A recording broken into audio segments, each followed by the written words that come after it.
Hi friends, இன்றைக்கி என்ன video பார்க்க போகிறீங்கன்னா, நான் ரொம்ப ஹாப்பியாக இருக்கேன். ஸோ இன்றைக்கி வந்து 200 சப்ஸ்கிரைபர்ஸ் வந்துட்டாங்க. ஸோ அது நான் செலிப்ரேஷன் பண்ணணும்னு நினச்சேன். ஏன்னா சப்ஸ்கிரைபரில் ஒருத்தவங்க வந்து கேக் கட் பண்ணி இதை வந்து செலிப்ரேட் பண்ணணும் அப்படின்ற மாதிரி அவர் சொன்னார். ஸோ எனக்கும் அது ஹாப்பியாக ஃபீல் ஆச்சு. அதனால் நாங்கள் இப்போது கேக் செய்ய போகிறேன். கேக் செய்யறது எப்படி? சும்மா சிம்பிளாக செய்யலாம். ரொம்ப ஈஸி தான். பேக்கிங்க்கு வந்து நம்ம ஸ்டவ்வில் தான் செய்ய போகிறோம். அதுக்கு தேவையானது முட்டை, அப்புறம் பட்டர், மைதா, அதுக்கப்புறம் பேக்கிங் சோடா, அதுக்கப்புறம் சாக்லேட் பவுடர். இது கொஞ்சம் டெக்கரேஷனுக்காக சாக்லேட் சின்னதாக அந்த மாதிரி இருக்குது, அது வாங்கிட்டு வந்தேன். அதுக்கப்புறம் ஒரு நல்ல வெயிட்டான பாத்திரம், அகலமான பாத்திரம், அதுக்குள்ளே ஒரு குட்டி கிண்ணம் வச்சுருக்கேன் பேர், அது மேலே வைக்கிறதுக்காக. அண்ட் அதுக்குண்டான மூடி, அதுக்கப்புறம் கேக் பண்ணுறதுக்கு தேவையான இந்த ஒரு பாத்திரம். ஸோ ரவுண்டாக பண்ண போகிறேன், அதனால் ரவுண்டு. ஓகே. அதுக்கப்புறம் சுகரை வந்து நான் தண்ணியில் போட்டு வச்சுருக்கேன். ஆல்ரெடி நான் வீடியோவில் போட்டிருக்கேன். என்னையும் மதித்து என்னை சப்ஸ்கிரைப் பண்ண எல்லா சப்ஸ்கிரைபர்ஸ்க்கும் ரொம்ப நன்றி. இந்த யூடியூப் வந்து எல்லாருக்கும் என்ன கொடுத்ததோ தெரியல. எனக்கு ஒரு நல்ல தம்பி, தங்கச்சி, நல்ல ஃப்ரெண்ட்ஸ், இந்த மாதிரி தோழர்கள் கொடுத்துருக்காங்க. அதுக்கு இந்த யூடியூப்புக்கும் ஃபஸ்ட்டு ரொம்ப பெரிய தேங்க்ஸ். நான் இவ்வளோ விஷயங்கள் வந்து எனக்கு கிடைக்கும்னு நான் எதிர்பார்க்கவே இல்லை. இந்த யூடியூப் வந்து நான் ரொம்ப சந்தோஷமாக இதுக்கப்புறம் இருக்கிற இந்த 200 சப்ஸ்கிரைபருக்கும் நான் வந்து ஜென்யூனாக வீடியோஸ் போடணும்னு நினைக்கிறேன். அதுக்கான வீடியோவாக தான் இது இருக்குது. தேங்க்யூ சொல்கிறதுக்கான வீடியோ. ரொம்ப தேங்க்யூ. நீங்கள் இல்லைன்னா இந்த 200 சப்ஸ்கிரைபர் செலிப்ரேஷன் வீடியோ இல்லை. உங்களை மாதிரி அன்பு எதிர்பார்க்குற நிறைய உள்ளங்களுக்கு நான் நிறைய நல்ல விஷயங்களை பேசணும்னு நினைக்கிறேன். மனசில் இருக்கிற நல்ல விஷயங்களை பகிர்ந்துக்கிறதுக்கான இடம் எனக்கு கிடைக்கல. நான் இந்த சேனலை யூஸ் பண்ணிக்கிறேன். உங்கள் ஒவ்வொரு மெசேஜுக்கும் நான் எவ்வளோ சந்தோஷப்பட்டு ரிப்ளை பண்ணுறேன் தெரியுங்களா? நீங்கள் எல்லாருமே அன்பை பரிமாறுறீங்க. அதுக்காக உங்களுக்கு எல்லாருக்குமே ரொம்ப தேங்க்ஸ். 200 சப்ஸ்கிரைபருக்கு இவ்வளோ பெரிய பில்டப்பா அப்படின்னு கேட்டிங்கன்னா, காசே இல்லாதவனுக்கு 100 ரூபா கிடைச்சா எவ்வளோ சந்தோஷமாக இருக்குமோ, அந்த மாதிரி அன்பு கிடைக்காதவங்களுக்கு அன்பு கிடைச்சா அது அவ்வளோ பெருசாக இருக்கும். அதுதான் இந்த 200 சப்ஸ்கிரைபர்ஸ். எனக்கு ரொம்ப சந்தோஷமாக இருந்தது. நேற்று லைவில் நான் பேசும்போது நிறைய நல்ல உள்ளங்கள் வந்து என் கூட பேசினாங்க. ஏதோ 10 வருஷம் பழகுன மாதிரி ஒரு அன்பு, அந்த மாதிரி அன்பாக பேசினாங்க. அவங்க எல்லாருக்கும் ரொம்ப நன்றி. எனக்கு கிடைச்ச தங்கச்சிங்களுக்கும் ரொம்ப நன்றி. ஸோ எனக்கு ரொம்ப ஹாப்பியாக இருந்தது. உங்களுக்கு லாஸ்ட் வீடியோ போட்ட அந்த வீடியோ வந்து பிடிச்சிருக்கு, அதுக்கு தான் இவ்வளோ கமெண்ட்ஸ் எனக்கு கொடுத்தீங்க. இனி அதே போல் நிறைய பாசிட்டிவ் வேர்ட்ஸை வச்சு நான் பேசணும்னு நினைக்கிறேன். எனக்கு சப்போர்ட் பண்ணுங்கள். உங்களுக்கு பிடிச்சவங்க எல்லாருமே எனக்கு சப்ஸ்கிரைப் பண்ணுங்கள். நான் முதல் தடவை கேக் செய்கிறேன். ஆக்சுவலி ப்ளம் கேக் வந்து நான் கிறிஸ்மஸ்க்கு செஞ்சேன். ஆனால் வீடியோ என்னால் போட முடியல. 200 சப்ஸ்கிரைபரில் தான் நான் ஃபர்ஸ்ட் கேக் வந்து இந்த மாதிரியான ஒரு கேக் செய்கிறேன் டிஃப்ரெண்ட்டாக. அது எப்படி வந்தாலும் எனக்கு கவலை இல்லை, ஏன்னா நான் ரொம்ப சந்தோஷமாக இருக்கேன். ஸோ இந்த கேக்கை எப்படி செய்யலாம்னு பார்க்கலாமா? நான் வந்து சில மிஸ்டேக்ஸ் பண்ணியிருக்கேன் இந்த கேக்கில். அது ஃபர்ஸ்ட் டைம்ன்றதுனால மன்னிச்சு விட்டுருங்க. இதோட ரெசிபியை நான் சொல்லணும்னு ஆசைப்படுறேன், ஆனால் கொஞ்சம் சொதப்பிடுச்சு. அதுக்காக நான் இப்போ அவ்வளோ ரெசிபி விஷயத்தை சொல்ல மாட்டேன். இன்னொரு வீடியோவில் நான் ப்ராப்பராக கேக்கு வீட்டிலே செஞ்சு காமிக்கிறேன்.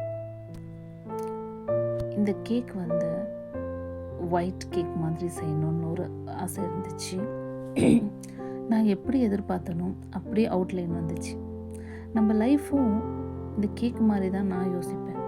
ரொம்ப பார்த்து பார்த்து எனக்கு இது வேணும், எனக்கு இந்த வீடு வாங்கணும், அதுக்காக நம்ம ஓடணும், உழைக்கணும், நம்ம காசு சேர்க்கணும், இப்படி தான் என் லைஃப் போகணும், இந்த ஏஜில் தான் குழந்தை பெற்றுக்கணும் அப்படின்ட்டு நிறைய பிளான் பண்ணி நிறைய செய்வாங்க. அப்படி செய்யும்போது பார்த்திங்கன்னா நம்ம எதிர்பார்த்த மாதிரி வரவே வராது, நிறைய சொதப்பிடும். அதுக்கு அர்த்தம் என்னென்னா, வாழ்க்கை அது போக்கில் தான் போகும். நீ என்னத்தான் அதை வளைச்சி நெளிச்சி நீட்டம் பண்ணாலும் அது கேட்காது. கடைசியில் அது எந்த வழியில் போதோ அதே வழியில் நம்ம போனால் மட்டும்தான் நிம்மதியாக பீஸ்ஃபுல்லாக நம்மளால் போக முடியும். ஒவ்வொருத்தருக்கு ஒவ்வொரு விஷயத்த கடவுள் கொடுத்துருப்பார். சில பேருக்கு நிறைய பணத்தை கொடுத்துருப்பார், சில பேருக்கு நிறைய நிம்மதி கொடுத்துருப்பார், சில பேருக்கு நிறைய அன்பு கொடுத்துருப்பார், சில பேருக்கு நிறைய கஷ்டமும் கொடுத்துருப்பார். நம்ம எல்லாம் என்ன பண்ணுறோம் அப்படின்னா, கஷ்டம் இருக்கிறவன் கடவுள் ஏன் எனக்கு கஷ்டத்தை கொடுத்தாரு, அவங்க பாரு எவ்வளோ பணம் சம்பாதிக்கிறாங்க, நல்லா இருக்காங்க, இவங்க பாருங்க எவ்வளோ அன்பாக இருக்காங்க, நல்லா இருக்காங்க, இவங்க பாருங்க எவ்வளோ நிம்மதியாக இருக்காங்க, நல்லா இருக்காங்கன்னு சொல்லி நம்ம நம்மக்கிட்ட இருக்கிற ஒரு விஷயத்தை விட்டுட்டு இல்லாத விஷயத்தை தான் நம்ம ரொம்ப தேடி போகிறோம். ஆக்சுவலி அப்படி கிடையாது. கஷ்டம் கொடுத்துருக்காருன்னா உன்னை கடவுள் பலசாலியாக மாற்ற போகிறாரு, உன்னை ஸ்ட்ராங் ஆக்க போகிறாரு, நீ எது வந்தாலும் எதிர்த்து நிற்கக்கூடிய தைரியத்தை கொடுக்க போகிறாரு. அதுக்காக தான் உனக்கு கஷ்டத்தை கொடுக்குறாரு. நிறைய பணம் கொடுக்குறாரு அப்படின்னா உன்னை ஒரு நல்ல தொழிலாளியாக, ஒரு தொழில் பண்ணக்கூடிய ஒரு மனுஷனாக உருவாக்க போகிறாரு. நீ உலகத்துக்கு ஏதோ கொடுக்க போகிற, அதுக்காக தான் உன்னை அப்படி உருவாக்குறாரு. நிறைய அன்பு கொடுத்துருக்காங்கன்னா நிறைய அன்பை நீ அதிகமாக எல்லாருக்கும் கொடுக்கணுன்றதுக்காக தான் உனக்கு வெறும் அன்பை கொடுத்துருக்காரு. ஸோ இந்த மாதிரி இது ஒரு எக்ஸாம்பிளாக தான் சொல்கிறேன். இந்த மாதிரி எல்லாருக்குமே எல்லா விஷயமும் கொடுப்பாரு கடவுள். ஆனால் நம்ம இருக்கிறத விட்டுட்டு வேற ஒரு விஷயத்துக்கு தேடி போகிறோம். எனக்கு இது சொல்லும் போது ஒரு காமெடி, ஒரு கதை ஞாபகம் வருது. எனக்கு சின்ன வயசில் என்னோட அத்தை சொன்ன கதைன்னு நினைக்கிறேன். என்னென்னா, ஒரு மாடு ஒரு ஆடு 2 பேரும் ஃப்ரெண்ட்ஸாக இருந்தாங்களாம். மாடு எப்போ பார்த்தாலும் ஆடை பார்த்து, நீ எவ்வளோ க்யூட்டாக இருக்குல்ல, உன் வால் பாரு எவ்வளோ க்யூட்டாக குட்டியூண்டா அழகாக இருக்கு, எனக்கு இந்த மாதிரி ஒரு வால் இருந்தால் நான் எவ்வளோ சந்தோஷப்படுவேன், இந்த பெரிய வாலை வச்சுக்கிட்டு எனக்கு ரொம்ப கஷ்டமாக இருக்குது அப்படின்னு சொல்லிட்டு மாடு சொல்லிச்சான். ஆடு சொல்லிச்சான், நீ வேற, உங்ககிட்ட பாரு எவ்வளோ பெரிய வால், அதில் அழகாக எவ்வளோ அழகாக முடி இருக்குது. ஸோ இந்த வாலை பார்க்கும்போது எனக்கு ரொம்ப ஆசை, இந்த வால் மட்டும் என்கிட்ட இருந்துச்சுன்னா நான் சூப்பராக அந்த வாலை ஆட்டி ஆட்டி நடந்துட்டு போவேன், எவ்வளோ அழகாக இருக்குது அப்படின்னு ஆடு சொல்லிச்சான். சரின்னு 2 பேரும் கடவுள்கிட்ட போனாங்களாம். போயிட்டு, கடவுளே இந்த மாதிரி எனக்கு 2 பேருக்கும் எங்கள் வாலை மாற்றி கொடுத்துருங்க, எனக்கு அந்த வாலை பிடிச்சிருக்கு, எனக்கு இந்த வாலை பிடிச்சிருக்கு அப்படின்னு சொன்னாங்களாம். அப்போ கடவுள் என்ன பண்ணாரா, சரி ஓகே நீ மாற்றிக்கோ அப்படின்னு சொல்லிட்டு மாற்றி கொடுத்துட்டாராம். சரி 2 பேரும் மாற்றிட்டு வந்தாச்சு. அடுத்த நாள் மாடு என்ன பண்ணிச்சு, ஐயோ எனக்கு எவ்வளோ க்யூட்டாக இருக்குது, வெயிட்டே இல்லை இந்த வால், ரொம்ப அழகாக இருக்குல்ல அப்படின்னு சொல்லி நினச்சிட்டு புல் மேயறதுக்காக வயல்வெளியில் போச்சான். போனால் நிறைய கொசு ஈ எல்லாம் மேலே உட்கார ஆரம்பிச்சுதான். ஸோ இந்த மாடு என்ன பண்ணிச்சா, என்னென்னமோ பண்ணி பார்த்துச்சா, அந்த கொசு ஈ போகலை. ஸோ இந்த குட்டியோண்டு வாலில் இப்படி அடிக்க பார்த்துச்சா, ஆனால் எட்டவே இல்லை. ரொம்ப கஷ்டப்பட்டுச்சான் அந்த வாலை வச்சுட்டு. அதே போல் ஆடும் என்ன பண்ணிச்சா, புல் மேயறதுக்காக போச்சான். போனால் புல் கல் மேடு எல்லா இடத்துலையும் இந்த வாலை தூக்கிட்டு நடக்கவே முடியலையா அதுக்கு. ரொம்ப கஷ்டப்பட்டு தான் புல் மேயவே போச்சான். அதால் சாப்பிடவே முடியல, ரொம்ப ஹெவியாக இருந்தது, முள்ளுலலாம் சிக்கிக்குன்னு அந்த மாதிரிலாம் ஆச்சான். அதுக்கப்புறம் 2 பேரும் கடவுள்கிட்ட கடவுளே எனக்கு இந்த வால் வேண்டாம், மாற்றி கொடுத்துருங்க அப்படின்னு சொல்லிட்டு சொன்னாங்க. அப்போ கடவுள் சிரிச்சாராம். சிரிச்சிட்டு, உனக்கு என்ன இருக்கணுமோ அதை தான் உனக்கு நான் கொடுத்துருக்கேன், நீ இதை விட்டுட்டு வேற எதிர்பார்த்தினா அது இந்த மாதிரி கஷ்டத்தை தான் கொடுக்கும் அப்படின்னு சொல்லிட்டு, நான் ஷார்ட்டாக சொல்கிறேன் அப்படின்னு சொல்லிட்டு கடவுள் என்ன பண்ணாங்க, மாற்றி விட்டுட்டாங்க. அதுக்கப்புறம் தான் அவங்க 2 பேருக்கும் புரிஞ்சுதான், நமக்கு என்ன இருக்கோ அது இருந்தால் மட்டும்தான் நம்ம நிம்மதியாக இருக்க முடியும் அப்படின்ட்டு. ஸோ இதில் நான் என்ன சொல்ல வரேன் அப்படின்னா, நமக்கு கஷ்டங்கள் இருந்தாலும் இதில் எப்படி நம்ம சாதிக்கிறோம், எப்படி நம்ம மேலே வரோம் அப்படின்றது தான் கரெக்டு.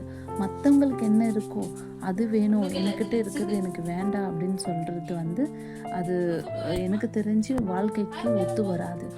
ஸோ நம்மக்கிட்ட என்ன இருக்கோ அதில் சந்தோஷமாக இருக்கிறது தான் வாழ்க்கை சூப்பராக இருக்கும். உங்களுக்கு இந்த கதை பிடிச்சதா? இது பிடிச்சதுன்னா எனக்கு நீங்கள் கண்டிப்பாக மெசேஜில் சொல்லணும், கமெண்ட்டில். இவன் என்னோட செல்லக்குட்டி. அவள் சாப்பாடுனா அவளுக்கு ரொம்ப பிடிக்கும். அதுலேயும் நான் அந்த கிரேவியும் எக்கும் ப்ரெட்டெல்லாம் மிக்ஸ் பண்ணி கொடுப்பேன், பன்னெல்லாம். அதுனா அவளுக்கு அவ்வளோ உயிர். பயங்கர கோவப்படுவாள் வைக்கலன்னா. ஸோ எனக்கு ரொம்ப பிடிக்கும். அவளை ஆட்டம் காமிச்சு அவளை சாப்பிட வைக்கிறது எனக்கு ரொம்ப பிடிக்கும். அவ்வளோ க்யூட்டாக நடந்துப்பாள். இந்த கேக்குக்காக நான் ஒரு ஒயிட் எக், ஒரு முட்டையோட ஒயிட் எக் எடுத்து அதில் கொஞ்சம் சுகர் போட்டு அடிக்க ஆரம்பித்தாங்க. ஃபர்ஸ்ட் டைம் நிஜமாக சொல்கிற, கை எவ்வளோ வலிச்சது தெரியுமா? இதில் காமிக்கிறது கொஞ்சம் தான். கிட்டத்தட்ட 20 நிமிஷம் நான் ஸ்டாப்பாக அடிச்சுக்கிட்டே இருந்தேன். ஆனால் அதில் ஒரு நல்ல ரிசல்ட் வந்தது. என்னென்னா, நான் எதிர்பார்த்த மாதிரி அந்த மேலே போடக்கூடிய க்ரீம் ரொம்ப நல்லா வந்தது. கேக்கை விட க்ரீம் தாங்க நல்லா வந்தது. பாருங்கள் எப்படி நிற்கிது. டேஸ்ட் பண்ணி பார்த்தேங்க, சூப்பராக இருந்துச்சு. ஸோ நான் ரொம்ப ஹாப்பி ஆகிட்டேன். இது என்ன சொல்லுதுன்னா, நம்ம ஒரு கஷ்டத்துலேயும் ஒரு வேலை செய்வோம், ரொம்ப கஷ்டப்பட்டு அந்த வேலை செஞ்சு முடிச்சுட்டு அது சக்ஸஸ் ஆச்சுன்னா நமக்கு ஒரு சந்தோஷம் வரல. அந்த சந்தோஷம் நம்மளை அடுத்த ஒரு விஷயத்த செய்ய வைக்கும். ஆமாம், அது பெரிய பெரிய சந்தோஷத்தில் தான் கிடைக்குமான்னு கேட்டால் இல்லை. நம்ம செய்கிற சின்ன சின்ன விஷயத்தில் கூட சந்தோஷம் நமக்கு சூப்பராக கிடைக்கும். அந்த சின்ன சந்தோஷத்துக்கு நம்ம செலவழிக்கவே வேண்டாம், அதுக்காக மெனக்கடவும் வேண்டாம். நம்ம லைஃப்பில் ஃப்ளோவாக தானாகவே சில நல்ல விஷயங்கள் நடக்கும். நம்ம அந்த சில நல்ல விஷயத்தை தான் பிடிச்சிக்கிட்டு வாழ்க்கையும் முன்னேற்றிக்கிட்டே போயிட்டே இருக்கணும். எனக்கு என் வாழ்க்கையில் நான் கற்றுக்கிட்ட நிறைய பேர் நல்ல உள்ளங்கள் இருக்காங்க. நேற்று நான் என்னோடய இன்ஸ்டாகிராம் பார்த்துட்டு இருக்கும்போது ரொம்ப ரொம்ப பழைய ஒரு வீடியோ, 5 வருஷத்துக்கு முன்னாடி என் அப்பா பற்றி ஒரு யூடியூபர் பேசியிருந்தார். அந்த வீடியோ நான் பார்த்தேன். எனக்கு ரொம்ப சந்தோஷமாக இருந்தது. என் அப்பாவோட வாழ்க்கை எவ்வளோ நல்லா இருந்திருக்கு, எவ்வளோ கஷ்டங்கள் இருந்திருக்கு, அவர் எப்படி அதுலேருந்து வந்தார், எவ்வளோ அவர் சாகுற வரைக்கும் அவர் எப்படி வாழ்ந்தாருன்ட்டு நைட்டெல்லாம் எனக்கு யோசனையாகவே இருந்தது. அவரோட வாழ்க்கை என்னால் வாழ முடியாது, அவரோட பேரை என்னால் எடுக்க முடியாது, பேருக்கு எடுக்காமல் இருக்கணும், அவ்வளோதான். இது தாங்க நான் க்ரீமெல்லாம் தடவிருக்கேன். இந்த மாதிரி கேக்கு நீங்கள் பார்த்துருக்க மாட்டீங்க. ரொம்ப கஷ்டப்பட்டு எனக்கு கேக் பண்ண தெரியாது. ஆனாலும் இந்த 200 சப்ஸ்கிரைபருக்காக நான் இந்த கேக்கை செஞ்சேன். ரொம்ப ஹாப்பி ஆகிட்டேன் நான் செய்யும் போதே. ரொம்ப அழகாக இருக்குல்ல கேக்கு. உங்களுக்கும் இந்த மாதிரி சின்ன சின்ன சந்தோஷங்கள் வந்திருப்போம்ல லைஃப்பில், என் கூட ஷேர் பண்ணிக்கோங்க. அண்ட் நெக்ஸ்ட் வீடியோவிலேருந்து நீங்கள் சொல்கிற உங்களோட சின்ன சின்ன சந்தோஷங்கள், நிறைய மாற்றங்கள், நிறைய அதிசயமான சில விஷயங்கள் நடந்திருக்கும். ஸோ இந்த மாதிரி எது நீங்கள் கமெண்ட்டில் என் கூட ஷேர் பண்ணாலும் அவங்களோட பேரோடு நான் என்னோடய வீடியோவில் உங்களோட ஸ்டோரியும் சேர்த்து நான் சொல்ல போகிறேன். ஸோ உங்களுக்கு என் கூட ஷேர் பண்ணணும்னு தோன்ற விஷயங்களை என் கூட ஷேர் பண்ணுங்கள். நேற்று லைவில் நான் பேசிகிட்டு இருக்கும்போது ஒரு தங்கச்சி, அவங்க பேரை நான் சொல்ல விரும்பலை, அவங்க பார்த்துட்டு இருந்தா அவங்களுக்கு தெரியும். அவங்க ஒரு விஷயத்தை என் கூட ஷேர் பண்ணிக்கிட்டாங்க. அவங்களுக்கு கல்யாணம் ஆகி 1.5 year ஆகுது. அவங்களுக்கு குழந்தை இல்லை. அதோட வருத்தம் தாக்கம் அவங்க போடுற மெசேஜில் எனக்கு தெரிஞ்சது. அவங்களுக்கு நான் ஒரு விஷயம் தான் சொன்னேன், கவலையே படாதீங்க, 1.5 வருஷம் தானே ஆகிருக்கு, உங்களுக்கு கண்டிப்பாக குழந்தை பிறக்கும். எப்போவுமே பொண்ணுங்களுக்கு இந்த ஒரு விஷயத்தில் மட்டும் ரொம்ப வீக் ஆகிடுவாங்க. குழந்தை இல்லைன்றது ரொம்ப பெரிய ஏக்கம், கவலை.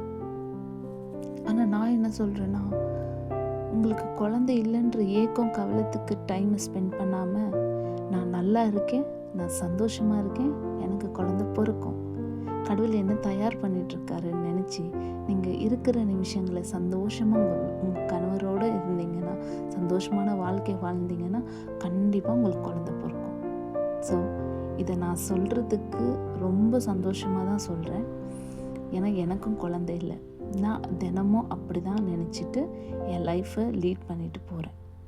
என் ஹஸ்பண்டும் எனக்கு அப்படி தான் சப்போர்ட் பண்ணுறாங்க. வந்து செட் பண்ணுறதுக்காக ஃப்ரிட்ஜில் வச்சுட்டேன். நாளைக்கு வீடியோ பண்ணுறேன். நாளைக்கு தான் நம்ம இந்த கேக்கு கட் பண்ண போகிறோம். 200 சப்ஸ்கிரைபருக்காக நான் செஞ்ச மொதல் cake. Good morning friends. So இப்போ கேக் எப்படி ரெடியாக இருக்குன்னு பார்க்கலாமா? இந்த வீடியோவை இவ்வளோ பொறுமையாக உட்காந்து பார்த்துட்ருக்குற எல்லா நல்ல உள்ளங்களும் என் செல்லக்குட்டீஸுங்களுக்கும் என் தம்பிக்கும் என் தங்கச்சிக்கும் ரொம்ப ரொம்ப நன்றி. இந்த வீடியோவில் நான் எவ்வளோ சந்தோஷமாக இருக்கேன் தெரியுமா? ஸோ நான் ரொம்ப ஹாப்பியாக இருக்கேன். உங்களுக்கு இந்த வீடியோ பிடிச்சதுன்னா ப்ளீஸ் எனக்கு கமெண்ட்டில் சொல்லுங்கள். இந்த கேக் எப்படி இருந்துச்சுன்னு சொல்லுங்கள். இந்த கேண்டில் எப்படி இருந்துச்சுன்னு சொல்லுங்கள். ஸோ சேனல்னால இந்த கேக் நான் செஞ்சிருக்கேன். இந்த மாதிரி கேக் எல்லாம் செய்யணும்னா உங்களுக்கு பிடிச்சதுன்னா கமெண்ட்ல சொல்லுங்க. Thank you so much for 200 subscribers. உங்க எல்லாருக்கும் நன்றி. உங்களால தான் ஆனது. எல்லா சப்ஸ்கிரைபருக்கும் ரொம்ப ரொம்ப ரொம்ப ரொம்ப நன்றி சொல்கிறேன். இந்த வீடியோ எடுத்துகிட்ருக்கிறது என்னோடய ஹஸ்பண்ட் தான்.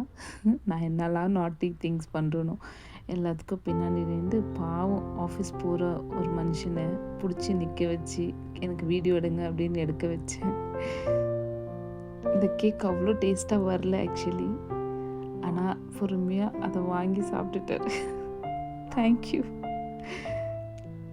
ஸோ எப்படி இருந்துச்சு வீடியோ சொல்லுங்கள். நான் ரொம்ப ஹாப்பி. தேங்க்யூ செல்லக்குட்டீஸ். எனக்கு மோட்டிவேட் பண்ணுறீங்க. இன்னும் அதிகமாக வீடியோ போடணும்னு தோணுது. இன்னும் அதிகமாக நல்ல விஷயத்தை பற்றி சொல்லணும்னு தோணுது. அதுக்காகவே நிறைய புக்ஸ் படிக்கணும்னு தோணுது. ஸோ எல்லாமே உங்களால் தான். தேங்க்யூ. இந்த கேக் வாங்கி சாப்பிட்டாரு. ஆனால் உண்மையிலே கேக் அவ்வளோ நல்லா இல்லைங்க, சொதப்பிருச்சு. ஸோ நானும் சாப்பிட்டு பார்த்தேன். அந்தளவுக்கு நம்ம கடையில் வாங்குகிற அந்த டேஸ்ட்லாம் கிடையவே கிடையாது. அதை சாப்பிடவே முடியாது. அதுதான் உண்மை. நான் ஒரு வாய் தான் சாப்பிட்டேன். ஆனால் எனக்கு வந்து ரொம்ப ஹாப்பி. அதுக்காக மெனுக்கெட்டு நான் வந்து கேக் செஞ்சேன் அப்படின்ட்டு அந்த ஒரு சந்தோஷம் எனக்கு இருந்தது. ஸோ நெக்ஸ்ட் டைம் கண்டிப்பாக ஒரு நல்ல கேக் செஞ்சு நான் உங்களுக்கு கொடுக்குறேன், காமிக்கிறேன். ஓகே, பாய். ஸோ வீடியோ பார்த்தீங்கல்ல, பிடிச்சிருந்ததுன்னா லைக் பண்ணுங்கள், ஷேர் பண்ணுங்கள், கமெண்ட் பண்ணுங்கள். என்ன பிடிக்கலன்னு சொல்லிவிடுங்க. தேங்க்யூ ஸோ மச் ஃபார் வாட்சிங்.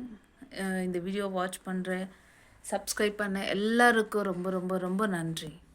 இன்றைக்கி நான் வந்து 2 மணிக்கு லைவ் வரேன். ஸோ யாருக்கெல்லாம் பிடிச்சிருக்கோ வந்து ஜாயின் பண்ணுங்கள். பாய், டாட்டா, பாய் பாய்.